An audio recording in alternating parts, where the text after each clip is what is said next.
This is Scott Richmond. And Arnie Sherman. You're listening to What Do You Know on Newstalk KGVO, AM 1290 and 98.3 FM.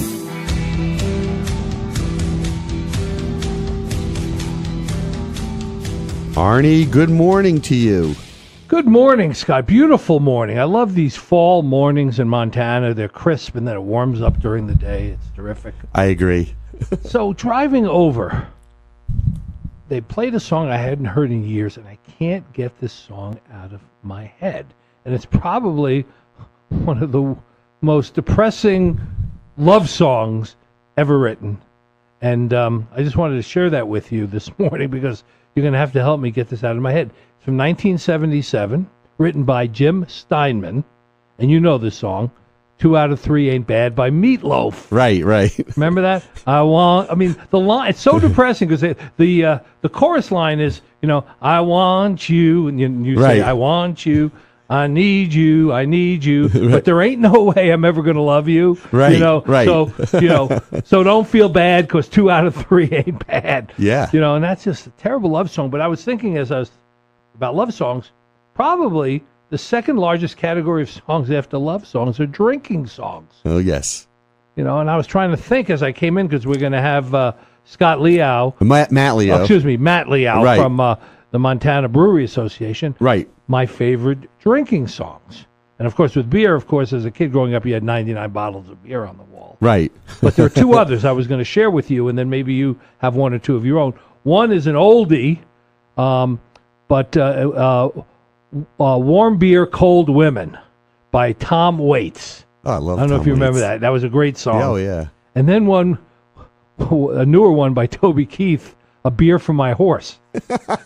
Those two stood out. Do you have any drinking songs that stand out to you? Old Lang Syne. No. Well, that's a classic drinking song, right? That's a good one. The Power of Positive Drinking. Yeah, that's a good one. There's been there's just so many. Every artist that you think of, has a song where they're drinking somewhere, and it's usually beer. Beer is part of the part of the equation. And today we're going to be talking about beer in Montana. And it seems to me that every town, from Stevensville, to the largest towns like Billings, have microbreweries, and it's just a burgeoning industry in the state. No, it is. And, we had Conflux in recently. Right. And the NBA represents folks like Conflux, and I think there's almost 80 breweries that they represent. Which seems like a lot for a million people. I mean, that's a lot of breweries. We over-index on beer, which probably is I think the only way we can sustain it, I'm going to ask Matt about, is the geography, that we cover so much space. Right. I mean, if you had a city with 1 million people like Cincinnati, you couldn't sustain 80 breweries. No. It would just not be possible in one location. That's right. But the fact that it's so spread out, and that's my hypothesis, maybe he'll correct it in some way, but it just seems like a lot for 1 million people.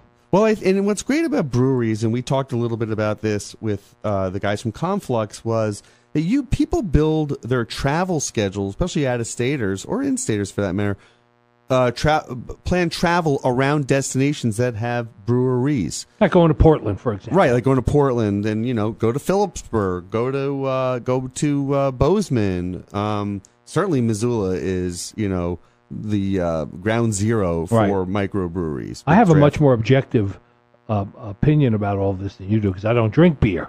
Right. So I don't usually go to a place that's a brewery unless they have other things to offer because I don't drink it. But it is interesting from this perspective to know that there are people that do build their schedule around it and want to try them all and and ask for seasonal changes in their beer based on like I'm sure there's going to be pumpkin beer pretty soon as we're heading into the fall, and it's become sort of a passion for a number of people. Oh, absolutely. Look, beer pairs well with a lot of things. And Coke Zero tastes the same in every location. That's why I like it. Anyway, when we come back, we will have Matt Liao. He's the executive director of the Montana Brewers Association, as well as his own consultancy. We'll ask him a little bit about that. Back after this with Matt. Our guest is Matt Liao, and he says it's early for beer. Because it is early for beer, isn't it? Yes, Matt, welcome to What Do You Know? And we're going to find out what you know today about beer and Montana. We have lots of questions that we want to put to you. First of all, I think we should have done this in the afternoon. Yeah, probably. Maybe at a brewery. Probably. That would have worked out much, much better. But we got you here in the morning, and we're going to... It's great to be here. Thank you. Sure. So tell us a little bit about what the Montana brewery landscape looks like. Gosh, well, it's an exciting landscape. It's changing constantly. I always get the question, how many breweries are there in Montana? And as soon as I answer the question, I'm going to be wrong because it's a moving target. Right now, we're looking at 78, and the growth has been tremendous, more than doubling over the past 5 years. So let me ask you this. My immediate reaction to that is, it seems like a lot of breweries, if Montana, if the million people in Montana were in one city, and somebody told me like Cincinnati, I don't know the exact population, but Cincinnati had 80 breweries, I would say that seems to be crazy. Is it because of the geography that we're so spread out that we need them to be localized like that? I think that's part of it, Arnie. I mean, we have a lot of towns spread out across this big state, and everybody deserves some good local brew. So that's one of the trends we've been seeing in the last few years is more breweries popping up in those smaller towns, which is really exciting. Are they sustainable, you think? Absolutely. I mean, particularly with the taproom scene. I mean, the profit margins, as you can imagine, in a tap room are better than if you're getting into packaging and distributing and trying to make money by selling cans of beer on store shelves. When you're selling beer through your tap room, there's a bit of profit margin. And so those tap rooms of those local breweries definitely help to sustain them and enable them to get established. And then as they grow, start to get their beer on tap at local bars and restaurants, et cetera. Explain to our listeners what a tap room is and what are the rules and regulations around that. So under Montana law, a brewery cannot operate as a bar. Breweries have limited retail privileges that come with your brewing license, and those allow a brewery to sell up to 48 ounces in a day to any single customer, and may serve between the hours of 10 a.m. and 8 p.m. Right, and so it becomes sort of a gathering point. 10 a.m. to 8 p.m., but they could stay open another hour, right? That's right, yes. Last call's at 8. But by 9 o'clock, everybody has to be out. You got an hour to finish your beer. And the only reason I know that, Arnie, is because I went to Big Sky Brewery a couple of weeks ago. Fell asleep and you woke up, it was 9 o'clock. I hadn't been there in a while, and they opened up that exactly. Someone nudged me. Yeah. But I asked the gal who runs it. She said, "Yeah, I guess the tap room has been there for a while now. I didn't know that." And it's transformed their business. I mean, it really has. It's been a great growth area for them. Absolutely, and it really fuels the growth of the business. Right, provides an infusion of capital that can turn around and be invested in things like a new canning line. Yeah, or expanding your production, hiring new staff. Well, in some cases, like Big Sky, they give free tasting, so you can figure out if there's a beer if you usually are a go-to one kind of beer, you can taste some of the others. They all kind of allow you to taste like a little, but Big Sky used to be where it was free. Right now they're charging for it as part of the tap room concept, but you can taste it, like you can have a little snifter of it. Correct, and that's actually due to a change in the law. So yeah, what's that about? Prior to the law that was passed last session and went into effect almost a year ago, went into effect on October 1st. Prior to that going into effect, if a brewery produced more than 10,000 barrels a year, they were not allowed to sell beer through their tap room. Now, they could give it away, and that's where you saw this situation with Big Sky, where they gave away free samples. But, of course, they weren't making a big deal out of it and trying to get tons and tons of people into their tap room because effectively it was a loss. Right. But, it's good for them to get their beer out there, and especially, Big Sky distributes, I believe, in 24 states across the country, so they have a following with a lot of visitors that come here, and those are a lot of the people that would come in. But now, with the new law, breweries that produce up to 60,000 barrels may sell beer through a tap room. So now Big Sky is permitted to participate in the tap room sales just like everybody else. So are there any Montana breweries that produce more than 60,000 barrels? Not yet. Big Sky is the largest, and they're at about, I want to say, 45,000 barrels a year. So for our listeners, if somebody's interested in getting into the business, what does it cost to, these are in small towns. I've seen them in Stevensville. You mentioned other places. What does it cost to set one up in terms of equipment and all of that? Well, I'm not the right person to ask because I've never done it. But from what I understand, it's expensive. The equipment's expensive. Of course, you have to have qualified staff, well-trained brewers, et cetera. So We're definitely talking hundreds of thousands of dollars, and depending on the size, I mean, you could get over $1 million. You mentioned an interesting point. You need brewers. Yeah. Are there an unlimited supply? I mean, it used to be you'd bring one of these Bavarian guys over who didn't speak English to help start your brewery. Or you ever see on TV the commercials on Sam Adams or how they got started, there's always some European guy who's come over to done. Right. Are there enough people around? Well, we have our own example right here in Missoula with Jürgen Noller at Bayern. Yeah. Who was trained in Germany, came from Germany, and of course he's made a life of it here in Missoula for many years.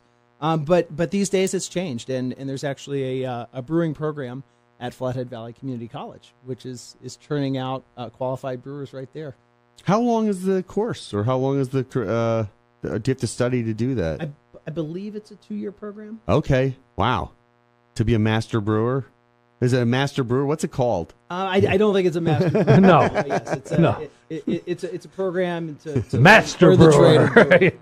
No. Jürgen is master brewer, though. Yes, he is. It's interesting because I was going to ask you, is Big Sky the biggest brewer in your association?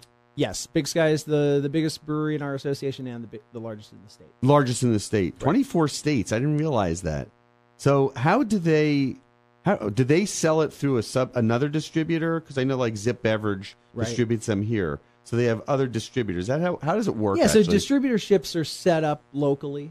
Okay. So each state that they're working in, they need to find partners to work with. They identify distributors that they want to work with in that local market, and then they ship their beer to them, and it gets distributed. Yeah, and often the distributors handle other beer because obviously going into bars is shelf space. Yeah. They want shelf space. Yeah, and they want, there's usually choices. So that you don't have to, just because somebody would handle, Miller Lite doesn't mean they couldn't handle, Big Sky beer. That's exactly right, Arnie. In fact, it's a understandable misconception that those Budweiser trucks or Miller trucks you see driving around are actually owned by Budweiser. They're not. They're owned by the local distributorship, which is a local business in the community. That just happens to be the big brand that they have a contract with.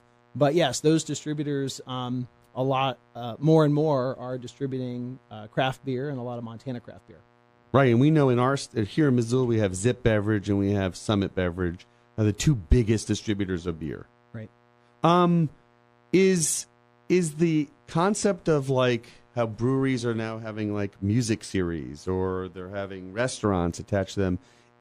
Tell us a little bit about that. Like, how does that kind of shake out with like with the membership of the association? Sure, I think it depends on each individual situation, but for one thing, it's getting your brand out there, right? Right. Concerts are fun, music's fun. People come in, and it's a way to get your brand out there. It helps also to diversify your income. So, sure, of course. If you have a restaurant. Especially in Bayern, is one of the cool things that Bayern did a couple years ago was to open up the Edelweiss Cafe upstairs. Me coming from German heritage, I really appreciate having some good German food here in town, and that was a way for them to diversify, particularly because at that time they were bumping up against that 10,000 barrel limit I talked about earlier. And so they couldn't. They couldn't realize additional income through growing their brewing side because they were bumping up against that cap. If they broke it, they would give up their taproom sales. I see. So as an alternative, a way to make some additional money and diversify the business, they opened a restaurant. To pay for their business, yeah. Out at Kettle House Amphitheater, they're opening a taproom right Yeah, no, I know. And it's all, it's smart of them to be branded to a venue. And then they can open up their tap room and then really expand their audience in terms of, and their customer and clientele base by doing that. Arnie, I'm going to take you back to the 70s and the 60s. Who used to sponsor the Central Park stage? Do you remember? Wasn't it, was it Ballantyne? Rheingold? Schaefer. Schaefer is the one beer to have when you're having more than one. That was their slogan back in those slogan. days. And you remember it for your whole life. Right. Was it the original session beer? Yes. Yeah. Schaefer. Well, let's see. What was the other good ones back from those days? Ballantyne. Well, Rheingold. Yeah. My beer is Rheingold, the dry beer. Think of Rheingold whenever you try beer. They had this song that we played at every sporting event. So you pretty much got it into your head. Valentine was the Yankees. I think with the Yankees. No, it was the Mets. No, Valentine's. You're right. You're with right. The Yankees. So we're Reingold going back to New York and New Jersey. Yeah, well, there were like 3-4 local big Schaefer's beers. was at Shea Stadium. Right. Right. Yes, right. Exactly. They had a big sign You out would know in center Yankee field. Stadium. I would know Shea Stadium. Well, I was at Shea Stadium a lot too. Were you? I went to the first game that was ever played there. That really dates me. Against the Pitt, because it's not even there anymore. It's gone. It's been replaced by Citi Field. But I went to the first game as a kid that was ever played there, which was against the Pittsburgh Pirates. And rookie Willie Stargell hit a home run off of Larry Bernarth in the first game ever played at Shea Stadium. Wow. And now it's gone. Let me ask you this question, Arnie, and Matt, please comment. Beer and music have gone together ever since, Well, beer and baseball has gone together forever. Beer and baseball, beer and music. What I'm just trying to. Were you like when you were growing up? Did that matter to you? That like when you went to a show, like that you would be able to go drink? Did you care about that? Or were you just never a? Yeah, well, I cared about it because people around me cared about it. Right. But what's amazing to me is that X amount of years. You're talking about the '60s. You're talking about almost 60 years ago. I can still remember the jingles from those beer commercials because they were so embedded into sporting events and sporting activities. You don't have that as much now. You don't have one particular beer product locked into one particular team or right. Where they don't. They didn't serve anything else at Yankee Stadium or Shea Stadium. It was just Valentine's. Yeah, that was the sponsor. That was the beer. That's what you got. Well, now you got the Kettle House Amphitheater. It's just Kettle House or Rheingold or Schlitz. I'm sure in Pittsburgh back in the old days, Schlitz would have been the only beer you could get for the Pirates games. Yeah, you're right. You're right. Cincinnati, it was Utapole. And it was weird because they used to call it. I remember Utapole. Utapole, but you do? Did yeah. you know I was born in Cincinnati? No, but we'll talk about which. Were you really? Well, we're going to talk about that in a second. But they used to call it Hootie, right? A Hootie.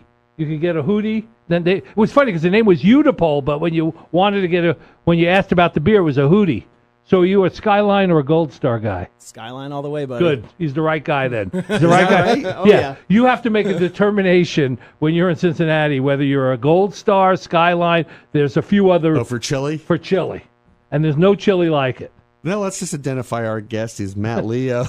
He's the Montana Brewers Association Executive Director, and he also works with M&R Strategic Services, which we'll ask about in a second. Matt, tell us a little bit about the upcoming conference that we're going to be having in Missoula. Yeah, so every year, for 10 years now, this is our 10th anniversary of this. Yep. So we're having our annual conference and fall rendezvous. It'll be the 27th and 28th for the conference, and then Saturday the 29th is the Brew Fest down at Karis Park. Wow, and where is the conference, and who's coming in for the conference? The conference is at the Doubletree, Okay. and of course, members from across the state. So breweries will be coming in. We also have some very special guests. We have John Hall, who's the senior editor of Craft Beer and Brewing Magazine, who's going to be our keynote speaker. We also have Dr. J. Nicole Jackson Beckham, who's the Brewers Association diversity ambassador, and she'll be speaking at our conference. So breweries, associated industries, so folks from the distributors that we were talking about earlier, bars and restaurants, folks from the ag side, so maltsters and folks who grow hops. Yeah. They come to the conference, and it's a great opportunity to network. Of course, we have a lot of fun. There'll be some beer flowing and sharing stories and learning from each other. It's a great event, and really excited to be doing it in Missoula once again. Now, these guys are in competition with each other, but they're also working with each other. Talk about that. That's one of the cool things about this culture, and one of the things that drew me to work with this industry is, yes, in business, they are competitors. But at the same time, they're friends. They support each other. They help each other out. It's so cool to see new breweries opening up and the established breweries in town, consulting with them, giving them advice, helping them to learn from the mistakes that they made years ago so they don't make those same mistakes opening their new brewery. So it really is a cool community, a very cool culture of supporting each other, and it's about the beer. And they do fun stuff, collaboration brews, and giving back to the community. I mean, you know this. It's not just any old industry. It's an industry that really is part of the community. That's really what it's about.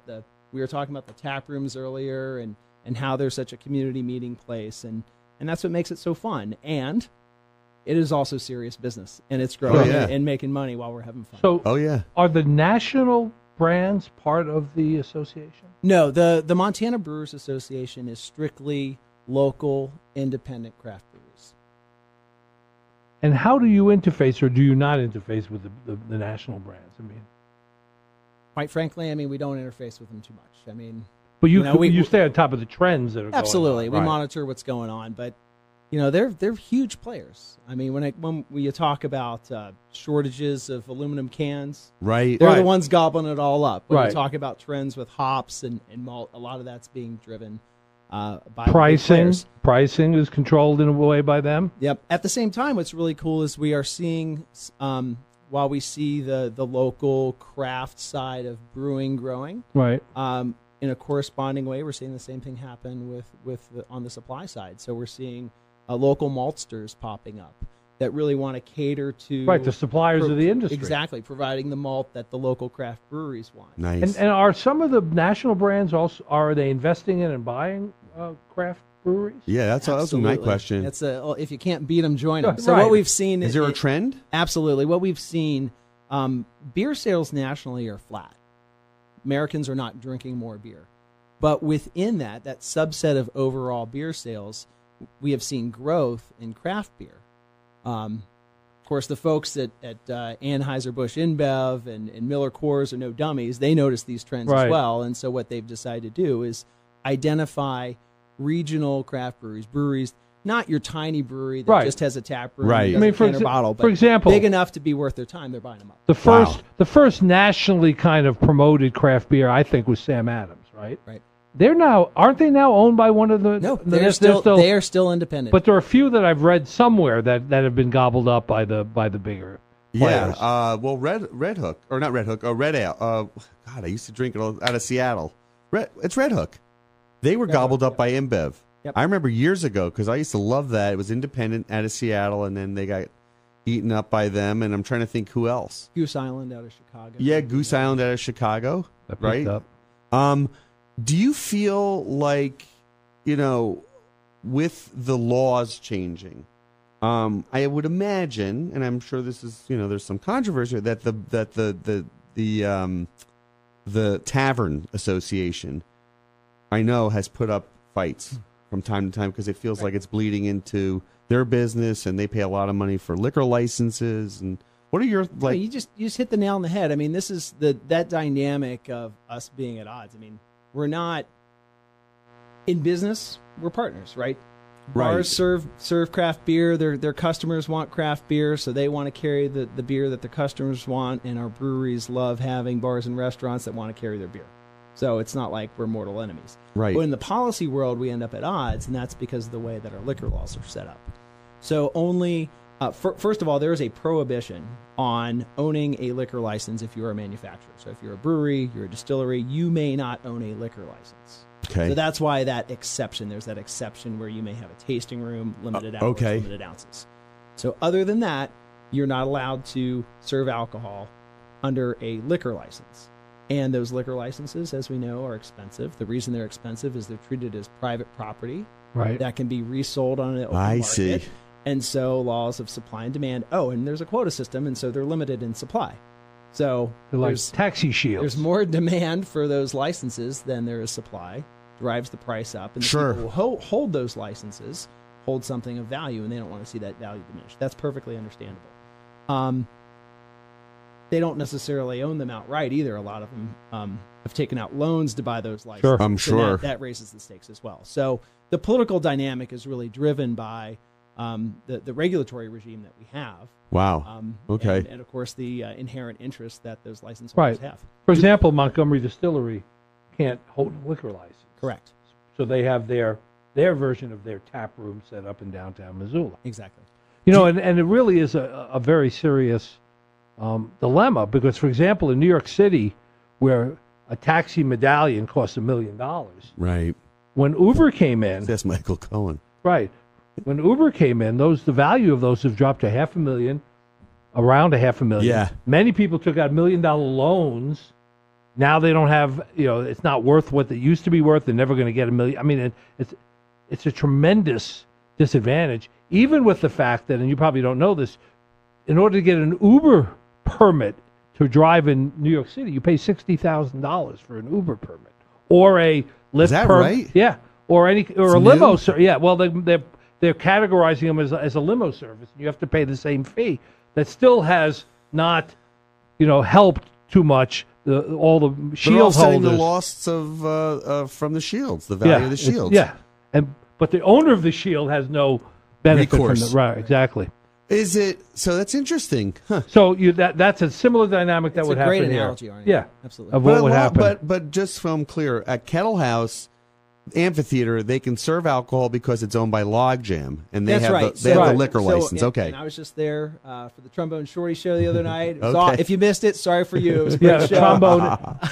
Yeah, he is amazing. Music and beer. He Yeah, is amazing. But the rest of the acts. Logjam. Did you Yeah, not so go? beer there. Yeah, I went. You did go. Yeah, Okay. the rest of the acts also were fantastic. Absolutely. Amazing. A 4-hour, New 5-hour lineup of New Orleans. Did they have a menu items? Yes. They have like They jambalaya had or jambalaya? They had jambalaya. They had turkey and shrimp jambalaya. Ooh, that sounds to good. add to the menu there. Okay, good. No, it's a great show. I wouldn't miss Trombone Show. But that's how they get around. That's absolutely right. So it's when you're at Kettle House Amphitheater, you're not being served beer by the brewery. You're being served beer by Logjam, of course.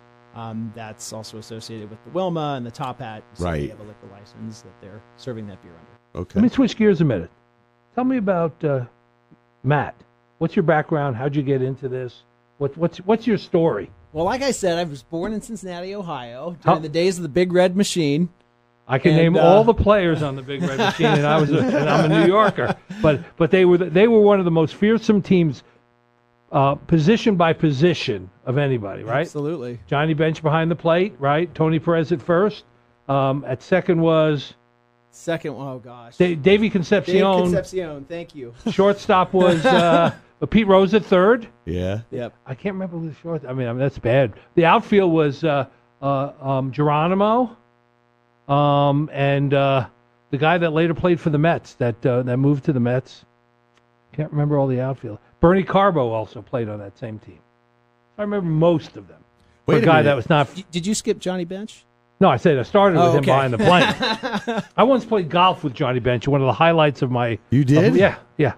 So, Yes. But he's from Cincinnati. And how long did you stay Actually, there? I Or from Pittsburgh? mainly grew up in Louisville, Kentucky. But yeah, I spent Oh, my you childhood did? up and down the Ohio River. 6 years in Cincinnati, actually across the river in Tri-state Kentucky. area, as they Tri-state call it, area, yeah. you got it. 2 years in Pittsburgh, and then the rest of my childhood in Louisville, All Kentucky. big beer towns. Absolutely. I mean, they're all huge beer towns. When did you get to Montana?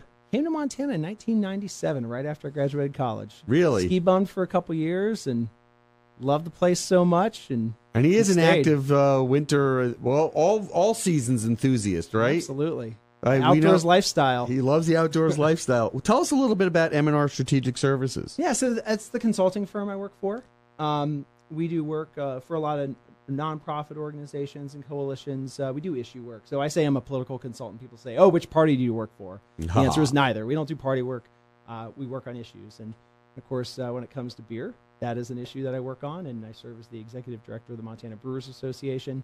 So our relationship between my employer and the MBA is MBA is a client of M&R. Oh, got it. And so it's not just me. We have a couple staff that work Right. for the MBA, and we can bring in additional staff during busy times like the conference coming up. Yeah. So During the legislative session. Exactly. do you have a strong presence, or you can ramp up to have a presence in Helena? Absolutely. So what is that like? Like what are some of the issues that you guys have taken up over the years? For the Brewers, Yeah. So last session we took on the 10,000 barrel limit. Okay. And so we were able. We would That's have a loved big to deal, by the eliminate way. it, but we raised it to 60,000, and that removes a barrier. I mean, there was really a barrier. I was alluding to it earlier. Bayern really was discouraged from growing, because if they did, they would have been punished by losing the taproom sales. They would have, ironically, lost money by being successful. They would have made Right. less money by growing and brewing more beer. And so that makes absolutely no sense.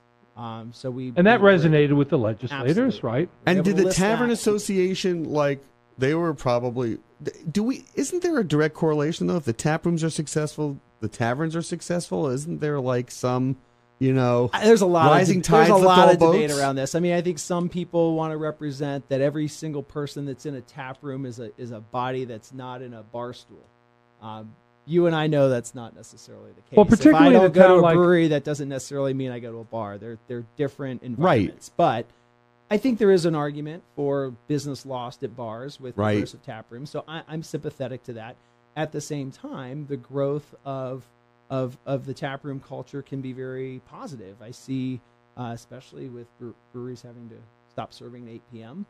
The bar next door, folks will then mosey on over to the bar next door and get another pint of that beer that they just had at the brewery because now that bar is carrying that local beer. So there can be a symbiotic relationship, especially on the local level.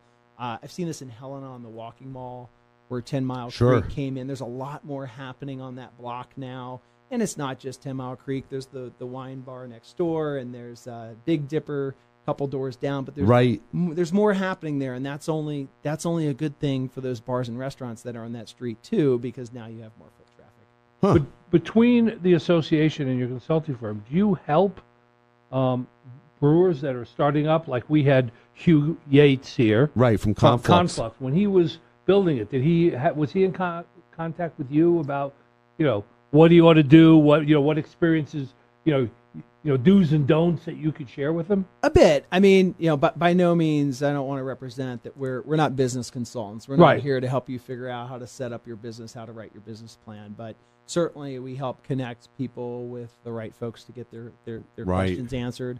A lot of times folks come with regulatory questions, and we can either answer them or point them in the direction of an attorney who specializes in that. So you're a good resource. Absolutely. So Rendezvous, the Brew Fest down at Caras Park, what's the expectation like? How many different brewers are going to be there,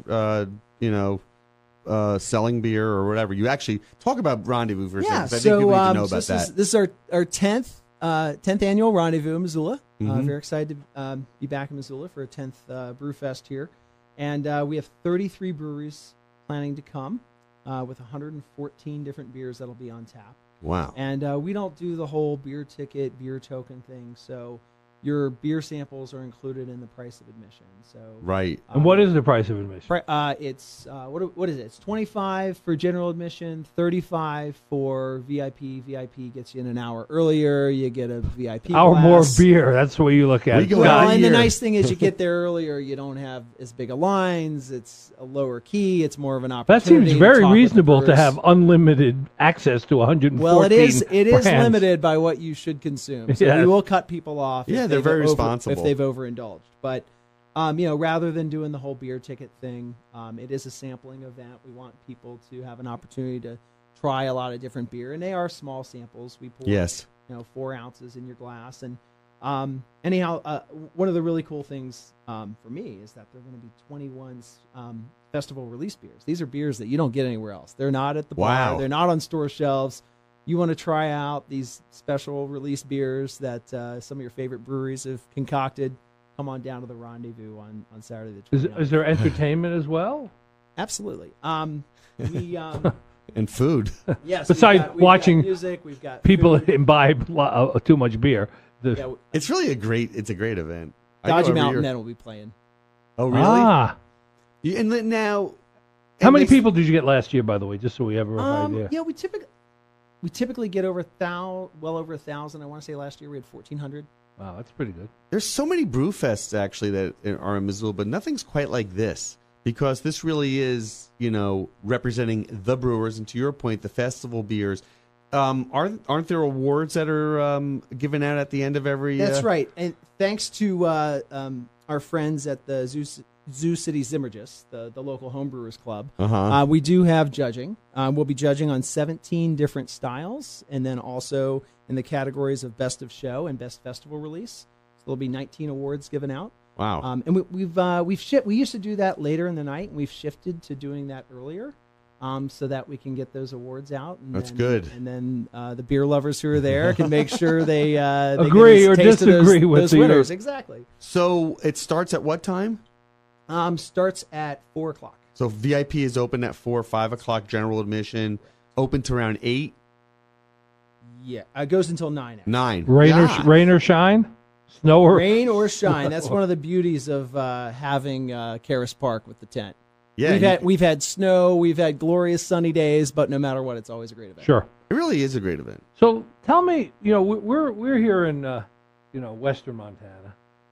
What's going on in eastern Montana that we ought to know about? Oh gosh, so there's a lot going on over there. I mean, Bozeman, Billings in particular, that corridor. One of the all the way over in Sydney, you have one of the coolest breweries I think going on right now, Meadowlark. You guys maybe had their American Badass IPA. It's what these guys are doing is really cool. Obviously, it's a small town; they have a limited market there.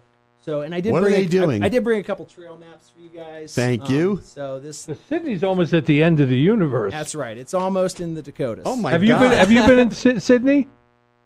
I have never been to Sydney. No. There was a T-shirt that was the first time I ever went to Sydney. Was a T-shirt that said, it said Sydney, Montana. 300 miles to here, 400 miles to the end of the earth. It's really sounds about right. This is actually, by the way, what a great resource. Where can people get their hands on this Montana Brewers trail map? Just any member brewery will have these available. Have this. A lot of local chambers of commerce have them to give out to visitors. Hotels request them. So we ship out thousands of these, sometimes over 10,000. Well, they're very cool. They're also available online. This is like a guide to your lifestyle there, Matt. That's It's got come for the fishing, camping, skiing, and wildlife. I know, Matt, so he's like, I may have had a little bit of say in that. I think you did. But then, look at this. It's amazing when you look here in terms of, the towns in Montana. There are breweries in Cutbank and Havre and Sydney, and Laurel, White Sulphur Springs, Harlowtown. That's right. It's fantastic. I want this post. Let's get a poster. This is terrific. Let's talk offline. We need to do a poster just of this that people could put on their walls.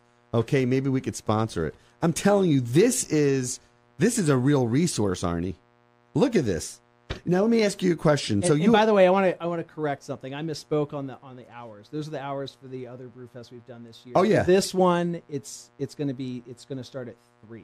Okay. And it will end at 8. So the VIP hour is 3 to 4, and then general admission starts at 4. There are some fantastic names. I want to take a minute here as I'm looking through the members of the breweries. There's some fantastic names of breweries. There's the Jeremiah Johnson Brewing Company.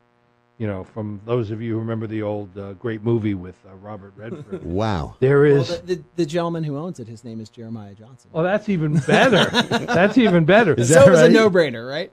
How about Sheriff Henry Plummer's Outlaw Brewery? That's a pretty. By the way, Arnie, you got to come to the. Are you around? You got to come to this. The trade. Yes, I will. Because you're going to meet some interesting people, like the way they dress, like the facial hair and the different piercings. There might be a few beers, right? There might be. Yeah. There might be a few beers. Question: so you actually had rendezvous in Billings, or not Billings, Bozeman and Helena, correct? Why those 3 cities? Why these 3 cities? Does it vary every year? Does it change up? We've changed it up a little bit, but those 3 places have consistently come out in numbers to support us. This is a fundraiser for our association, so in addition to just being a darn good time and an opportunity for craft beer lovers to come out and sample beer, we're trying to raise money for our association, and we've had great success in Bozeman, Helena, and Missoula, and so we keep coming back. Yeah, you need to keep the lights on. I think this is a great resource. Just alone, if we can't get you down to that rendezvous on the 29th, the reason to go is not just to taste these great beers, but also to get this incredible resource. I mean, I definitely feel like this is a good piece. Is this online as well? Yes. The trail map is available on our website. What's the address? MontanaBrewers.org. MontanaBrewers.org. Our guest is Matt Leo. He is the executive director of the Montana Brewers Association, representing over 75 brewers. What is it, 78? There are now 78 breweries in the state that are open and operating, and I think there are another 9 in planning. Are other states as involved, as aggressive, or as filled with brewers as we are, or are we really leading the way? We are one of the top. We rank 2nd per capita. Really? For breweries, yes. Who's first? Who's first? Vermont. Yeah. They are? Yes, Vermont is first. How many? We surpassed Oregon, though, recently. We did. Which is pretty impressive. That's very impressive. Yes. By the way, if you want to have a beer and you're near Fort Benton, let's do a little test. Who's in Fort Benton? I'm going to put them on the spot. Where the heck is Fort Benton? They are, okay. Oh, boy. Fort Benton. Look at this. This is incredible. You got Jeremiah Johnson, Triple Dog Brewing in Havre. You've got Galley's Brewing in Harlowton. You've got Big Spring Brewing in Lewiston. 2 Bassett Brewery in White Sulphur Springs. Dean's Zesty Booch? Yes. So in Bozeman. Yes, they make kombucha, and they do a beer kombucha blend. Wow.